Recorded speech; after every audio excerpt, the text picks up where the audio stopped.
Departure by Allan Uэйk.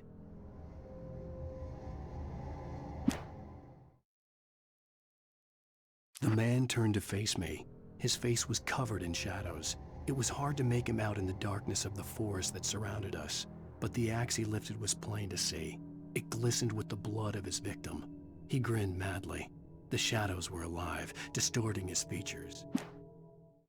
The Taken stood before me. It was impossible to focus on it, as if it stood in a blind spot caused by a brain tumor and eye disease. It was bleeding shadows like ink underwater, like a cloud of blood from a shark bite. I was terrified. I squeezed the flashlight like my life depended on it, willing it to stop coming any closer. Suddenly something gave, and the light seemed to shine brighter.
Stucky's body vanished, leaving behind only a lifetime of nightmares to come, assuming I'd reached the lights at the gas station alive.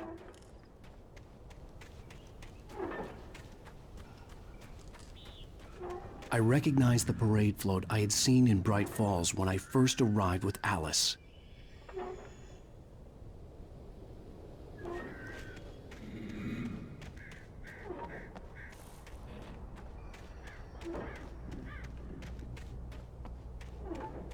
After the insanity I had just experienced in the darkness, the lights of the gas station felt comforting. At least for a moment, the sane world reasserted itself.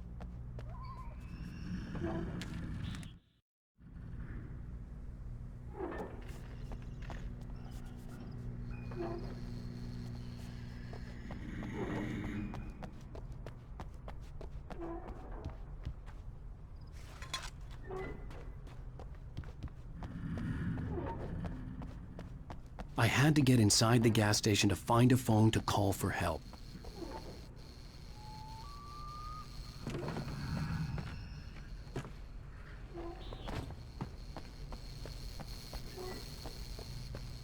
The garage was a mess. It looked like someone had trashed the place, or that there'd been some kind of fight. I'll write. I'll keep writing. Outside there's only darkness. Outside the cabin, outside the story, there's only darkness. I can feel her presence in the dark. Just now, I could smell her perfume in the room. I'll reach her, I'll fix it up. I'll bring her back. The story will come true. If I stop, she's lost.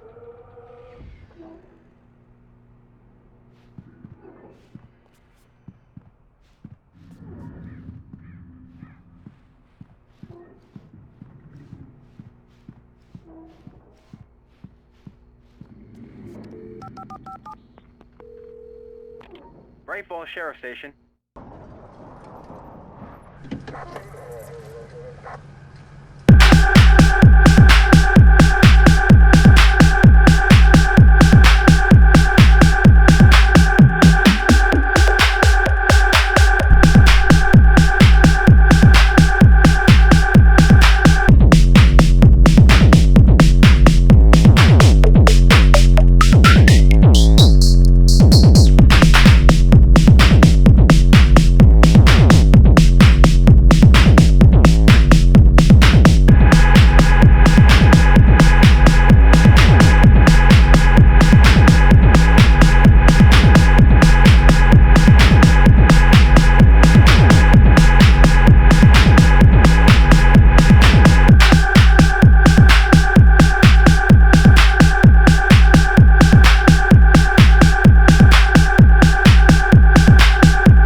Honey, I'm home. Back here, sweetie. How was it? Worst weather I've ever seen. You should put some coffee on. It'll warm you up. Hey, handsome. This is gonna be a long night, but these shots are turning out great. I guess you're gonna need that coffee then. I'll go put it on.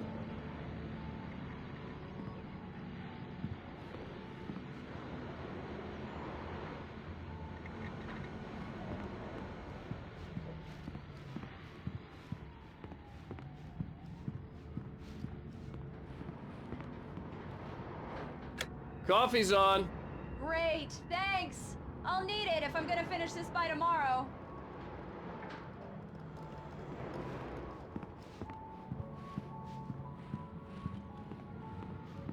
Oh, hey, I just finished those cover mock-ups. They're on your desk. Tell me what you think. No kidding.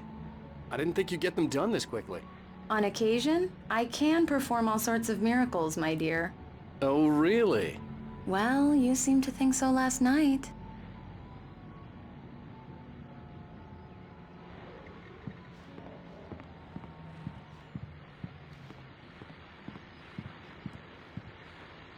These look really good. Oh, sure, until Barry gets his hands on them. Which, by the way, will happen over my dead body. The last time was the last time. Oh, and speaking of Barry, he called. Alan! Alan, please check the fuse box. I'm right here. I'm on it, honey. Please hurry! Honey, it's a power outage. I've got the flashlight. Okay. Hi. You okay? I'm sorry. It just really spooked me. Don't worry. We'll just break out the candles. I know it's stupid, but it's just... especially when I'm not prepared for it, you know? It gets to me. I love you. Tell me a story, writer. Okay. I used to have these nightmares when I was a kid. The dark really spooked me, too. When it got really bad, my mom gave me this old light switch. She called it the clicker. The clicker, huh? Yeah. If I ever got scared of the dark, I could just flip the switch and a magic light would scare the monsters away. Oh, sure. Here it is. Alan. Maybe it'll help you, too. Yeah, nice story, writer boy. You made that up right now, didn't you? No. Seriously. I love you, even if you are a liar. Thanks for this.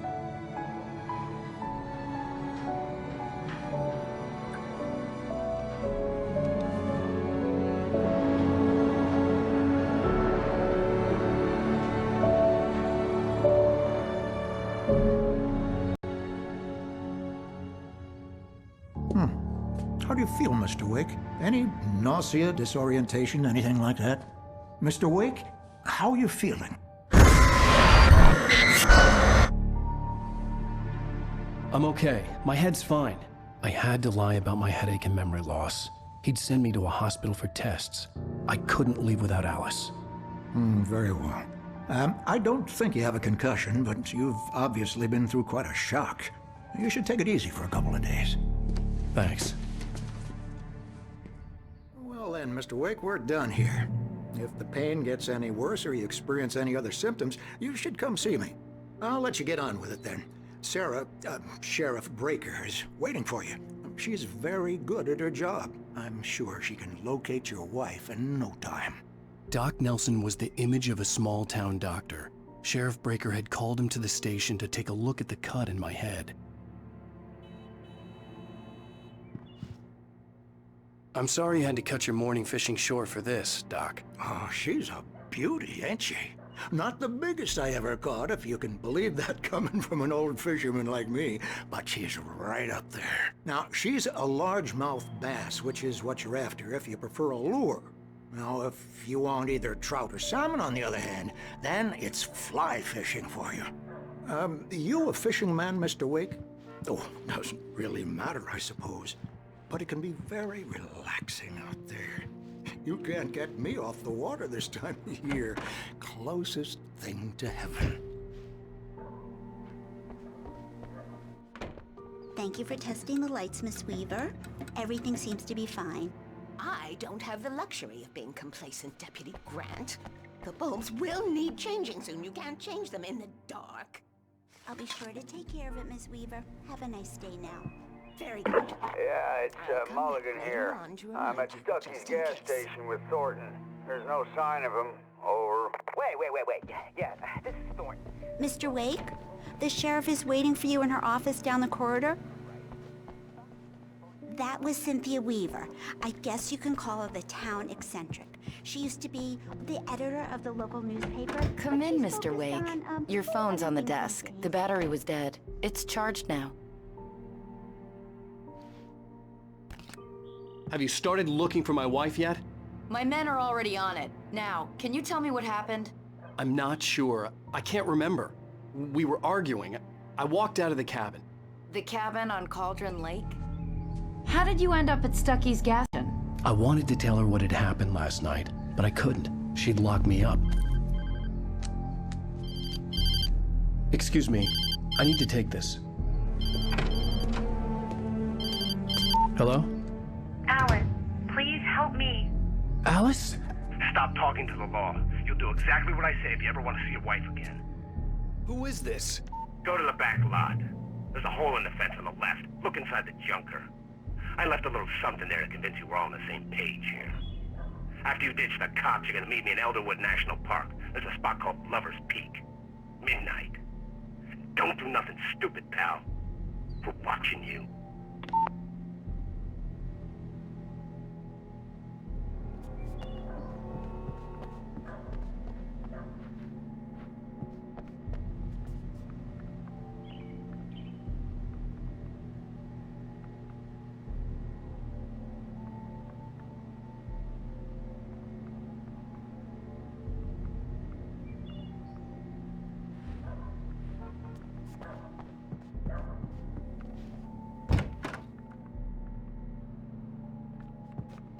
Mr. Wake, can I help you with anything?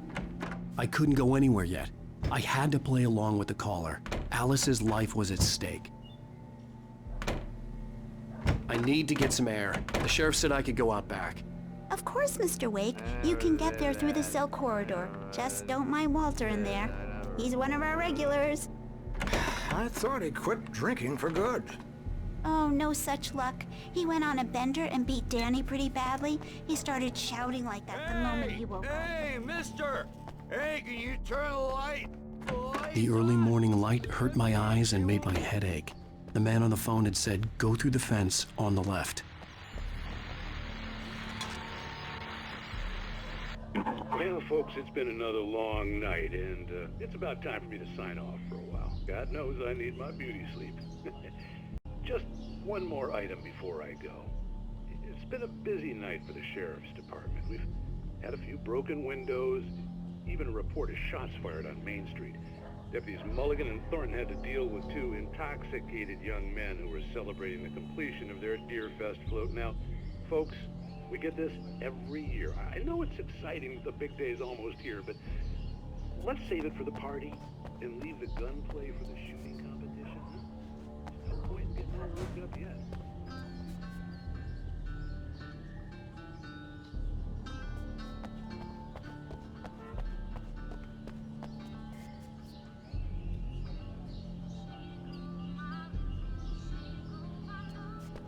The caller had told me to find a hole in the fence behind the police station.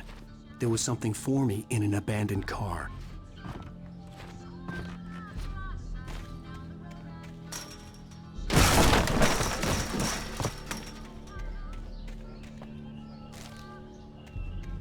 Alice's driver's license had been placed on the front seat. The caller meant business. Barry? Ow! Ow! Thank God! Where the hell have you been? I've been trying to reach you for a week, you and Alice. I've been worried sick. I flew out yesterday. I'm here in Braight Falls. Barry, listen to me. I'm at the sheriff's station. Come and get me. I can't talk now. Ow! What the hell is going on? I had to get the sheriff to let me go. I needed to get to Elderwood National Park to meet Alice's kidnappers.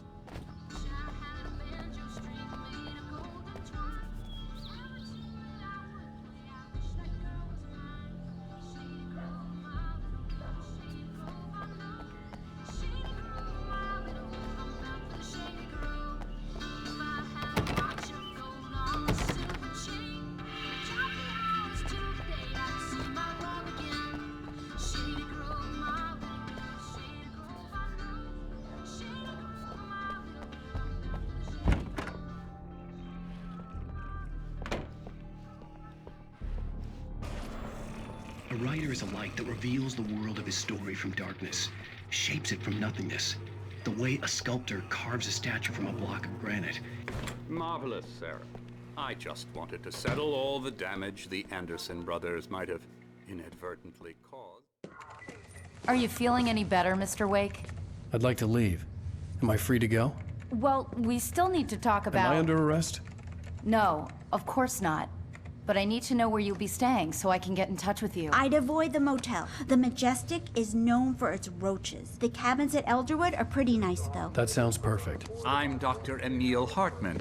I'd like to invite you to stay at Cauldron Lake Lodge. Did you talk to my wife? I had the pleasure of discussing your situation with her on several occasions. Did you set something up with her? I invited her here. My clinic is a place where... Oh! Hey! Oh, my! Take it easy. Hey, nobody move! Get your hands off of my client! Who are you? I'm Barry Wheeler, his agent. If you have business with Mr. Wake, you talk to me. You yokels won't know what hit you once I sick my lawyers on your asses. No harm done, Sarah. I'm all right. I don't want to press charges. Mr. Wake, my offer still stands. Get me out of here. What the hell was that about, Al? We don't need a replay of that thing with the paparazzi. I thought they were gonna lock you up.